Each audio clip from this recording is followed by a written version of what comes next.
अस्सलाम वालेकुम फ्रेंड्स, उम्रा वीज़ा के हवाले से एक बहुत बड़ी रिजेक्शन आ रही है। आपने इस रिजेक्शन से लाजमी बचना है। अदरवाइज याद रखिएगा कि उम्रा वीज़ा ई वीज़ा होता है, इसकी फ़ीस आपको वीज़े की पहले देनी पड़ती है।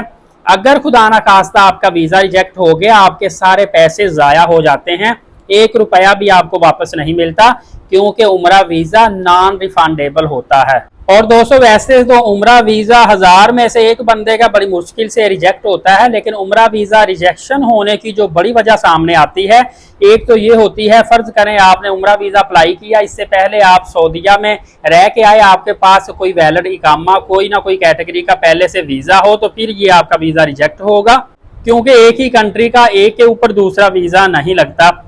सेकंड नंबर पे फॉर एग्जांपल आपने सऊदीया में कोई वायलेशन की है, वहां पे सजा काट के आए हैं, हरूब आपको लगा हुआ है, मतलब कोई ना कोई किसी भी किस्म का मसला आपका सऊदीया में है, पहले रह के आए हैं, तो वहां से आपका वो मामला क्लियर नहीं हुआ, फिर आपका उम्रा वीज़ा रिजेक्ट होगा।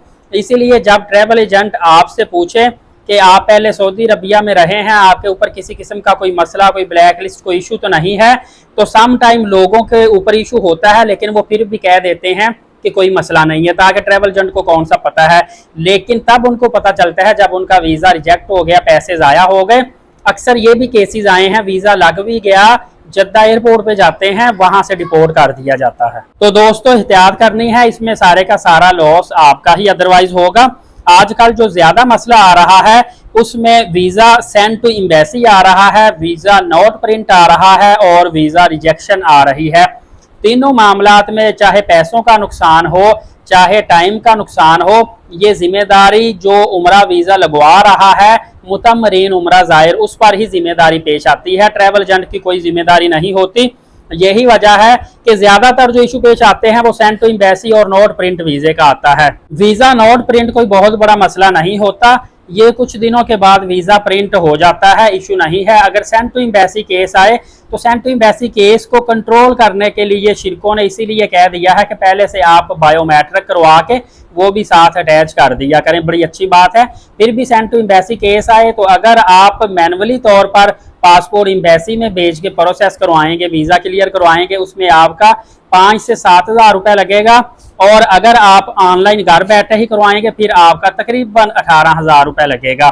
तो दोस्तों, ये तमाम तर नुकसान से बचने के लिए आपने एहतियात करनी है, जो मैंने बताई है। इसके अलावा खुशखबरी की बात यह है कि हज 2026 के लिए जो प्री रजिस्ट्रेशन हुई थी, जिसकी 9 जुलाई 2025 लास्ट डेट थी, उसमें अल्हम्दुलिल्लाह 4,60,000 से ज़्यादा पाकिस्तानियों ने हज 2026 के लिए रजिस्ट्रेशन करवा ली है। इसमें जो 2025 में हुज्जाज महरूम रह गए थे, उनके लिए भी रजिस्ट्रेशन करवाना लाजमी थी, जबकि जो कोटा पाकिस्तानियों को मिलेगा सेम पिछले वाला 1,79,600 हुज्जाज कराम का कोटा मिलेगा। और ये 4,60,000 जो पाकिस्तानी है, इसमें से भी कुछ स्किप हो जाएंगे, कुछ के पास अमाउंट नहीं होगी, क्योंकि पहली किस्त मैंने आपको बताई थी, आन करीब आपको डिपॉजिट करवाना पड़ेगी। पैसे बिल्कुल आपने तैयार रखने हैं, 5500 रियाल, तकरीबन 4 लाख या 4.25 लाख मल्टीप्लाई कर लें पाकिस्तानी, 5500 रियाल मिना में खेमों के लिए जो जगह मुख्तस होती है, पहली किस्त आपको हज के लिए अनकरीब देनी पड़ेगी। उसकी डेट भी आने वाली है, पेमेंट तैयार रखें जिन्होंने हज पे जाना है। और कुछ लोग ये ना समझे कि सिर्फ 5500 रियाल टोटल हज की फीस है, ये पहली किस्त है, 3 इंस्टॉलमेंट होगी, और वही तकरीबन जो पिछला हज था, कोई 10.5 लाख 11.5 लाख रुपए सरकारी फीस, उसी के मुताबिक ही आपको टोटल फी अदा करनी पड़ेगी। फर्दर जैसे अपडेट आएगी आपकी खिदमत में लेकर आ जाऊंगा। एलीट साकिब यूट्यूब चैनल को सब्सक्राइब करके बेल नोटिफिकेशन को ऑल करें, ताकि तमाम तर अपडेट आपको बर वक्त मिलती रहे। और इस्लामी चैनल है, सवाब की नीयत से भरपूर इसको सपोर्ट करें। 1 लाख सब्सक्राइबर जितना जल्दी हो भाई को सपोर्ट करके करवा दें।